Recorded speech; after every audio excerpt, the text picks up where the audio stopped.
Breaking right now at 5 a.m., several people without a home this morning after a two-alarm fire in North Charlotte. Our Richard Devane standing by live on the scene with what we're learning. Plus, more breaking news, 2 overnight shootings in Charlotte. The latest details just coming into our newsroom. And CMPD getting ready to start up a new program that would allow civilians to investigate traffic crashes. Wake Up Charlotte starts with breaking news. And that breaking news this morning out of North Charlotte, several people out of a home after a 2-alarm apartment fire. Wake Up Charlotte's Richard Devane now live from just off W.T. Harris Boulevard on Highland Drive. Richard, we understand you've been able to speak with some of those neighbors who live in that building. Yeah, Ben, good morning to you. Good Thursday morning, everyone. Yeah, you can only imagine some of the fear that these folks dealt with this morning. One moment they were resting in their apartments, in their beds, and or sitting in the living room. The next moment they were awakened to the sound of people banging at the door. When they opened the door, that's when they saw the flames. This all happened right here, as you said, at this apartment complex, which sits right off of W.T. Harris. A 3-story apartment building, apartment unit, heavily damaged by flames and smoke. People were able to get out safely just ahead of these flames. As you can well imagine, firefighters said it took them about an hour to put this fire out. No injuries, but that particular unit sustained heavy damage. About 19 people displaced. Families, including young children. We were able to speak to someone who lives right next door to where that fire started. Here's what Deanna Burgess had to say. It was bad. When we woke up, it was like fire everywhere. Like all you saw was like the flames. And then this lady was like banging on my door saying, "Get out, get out, get out."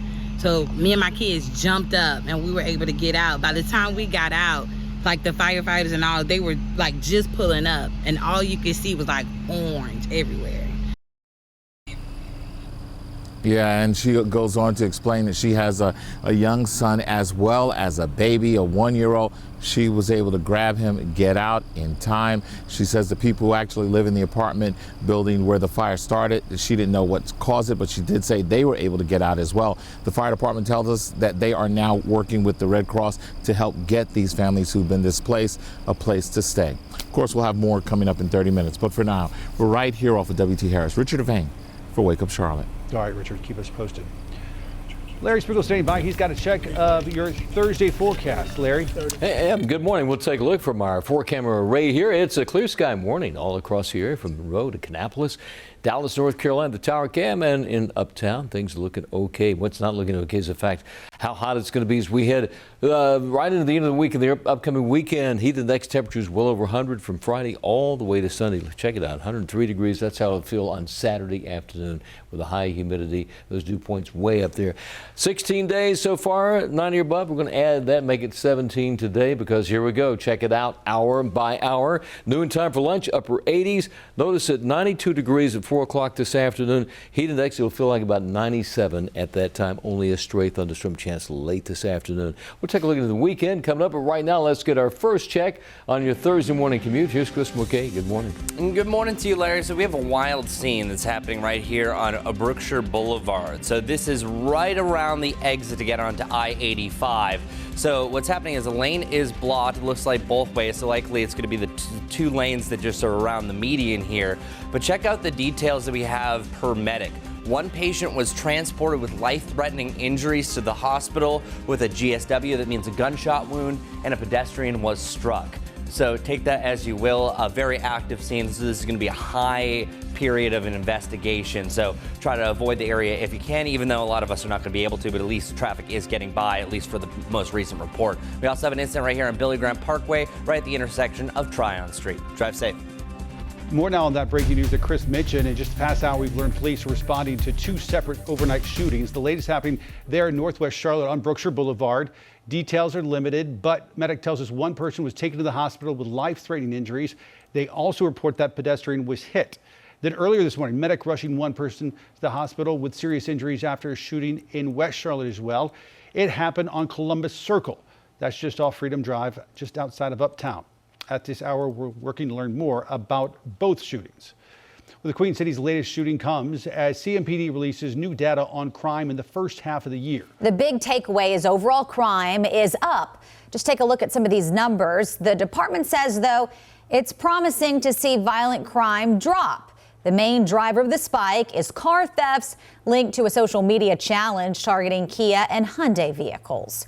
Well, the rise in crime comes as law enforcement agencies across the state work to fill dozens of vacancies. And now they're hoping a new law in North Carolina will help provide some relief for those who investigate traffic crashes.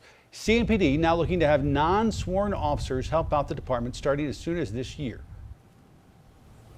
As you can imagine, these crashes impose a tremendous workload, especially for large cities like ours, for what in many cases amounts to a data collection report for the insurance companies. Now these civilians would not carry firearms or guns and would not be allowed to arrest anybody, but they would be able to tow or remove a vehicle blocking the road.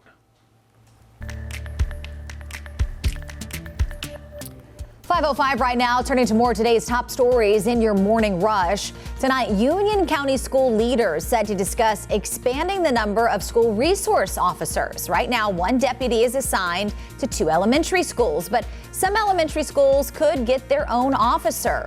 Meanwhile, the district also set to expand its virtual therapy services at tonight's meeting. Leaders looking to expand services from Atrium Health to 4 middle schools. This afternoon, lawyers for a man allegedly killed by a CMPD officer promising a new development in their case. Back in 2019, Danquers Franklin was shot and killed at a Burger King on Beatties Ford Road. In April, we told you that a lawsuit against the department may go to trial. Lawyers for Franklin's family now promising new details today at 12:30. After a string of violent incidents aboard CATS vehicles, today community leaders want to hear from you. Local activists are expected outside the Charlotte Transportation Center this afternoon to hear concerns about violence for people who use public transportation.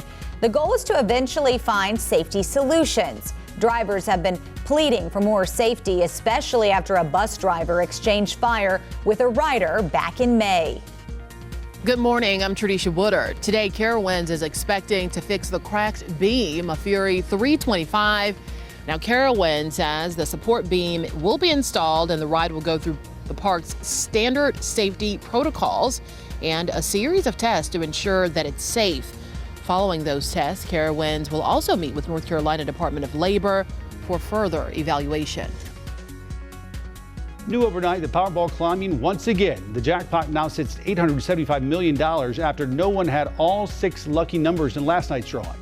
The Mega Millions also racking up the jackpot as well. It now sits at $560 million. Your next chance to become a Mega Millionaire is tomorrow. And that is it for your morning rush. North Carolina leaders rushing to push several pieces of legislation through before the end of the session. Here's 3 things you need to know from the General Assembly. 1, North Carolina lawmakers will not vote on a state budget for at least another month. It comes as Republican leaders in the House and Senate look to compromise on tax cuts and other spending priorities. Number 2, the House now set to override several bills focused on the LGBTQ community next week. House Speaker Tim Moore delaying an override vote yesterday after not enough Republicans were present in Raleigh. And number 3, Republicans introducing a wide-ranging bill that would give parents more power to challenge school leaders. The wide-ranging bill would make it easier to get superintendents fired and would allow more flexibility for students to change schools. Developing this morning, families in York County searching for answers after an upsetting situation for those they want to honor and they want to remember. Folks in Clover say drainage issues are causing grave markers to move at the Woodside Cemetery. Families with loved ones buried at the site say that flooding is their main concern. Christian Oglesby is among those worried about the condition of his grandmother's burial plot. I'm from the Low Country. I'm very familiar with erosion, soil, flooding. I know what this is. And I know that over time, it's not going to be this year, it might not be next year, but if nothing is done about this, those caskets will come out of the ground. Now the community asking the town, which owns the land, to step in and help. The Clover mayor tells WCNC Charlotte that he's going to take this information back to town administrators to see where they can go from here. All right, coming up on 509 this morning, and we're talking about new penalties for drunk driving in the Palmetto State. So South Carolina is expanding the number of drunk drivers who have to use breathalyzers before taking the wheel. Let's break down the big 3 takeaways here. Under the new law, this applies to anyone convicted of driving under the influence, and that breathalyzer can't pick up on any alcohol in order to start the car. Now, the change has to do with blood alcohol limits. The law is effective now for offenders registering a 0.08 blood alcohol content or higher. Now, that's instead of the previous 0.15 limits. The new law also requires that people who get multiple DUI convictions spend up to 1 year driving with this device. As for cost, lawmakers have said the device costs about $150 to install and then $3 a day for everyday use. And money is available to help cover those costs. Now, one of the reasons we're covering this story is because data shows that South Carolina has some of the highest rates of deadly impaired driving, and that's in the country. It's why we're asking this morning, what should be done to crack down on DUIs? Make sure you text us at 704-329-3600. Guys, when I looked at this data this morning, I mean, shocking. I never knew that this was happening right here in the Carolinas. Wow. Scary stuff. All right, Kia, thank you. All right, Larry, what's that one thing we need to know about the weather today? One thing about the weather situation today, only a slight chance of showers this afternoon, but better chance as we head towards tomorrow and again on Saturday. Now, Chris, what's the one thing we need to know about their commute this morning? Well, Larry, the one thing to know is definitely what's happening here on Brookshire Boulevard. A lane is still blocked right to get off the exit of I-85. So please drive safe. More on that incident, though, coming up. Still ahead on Wake Up Charlotte, we're connecting the dots behind a series of cyber attacks hitting schools and universities all across the country. Plus, we're a few months away from deciding who's the next mayor of Charlotte.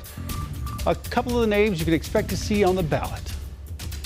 And why the time it takes you to get your packages delivered could be going up soon.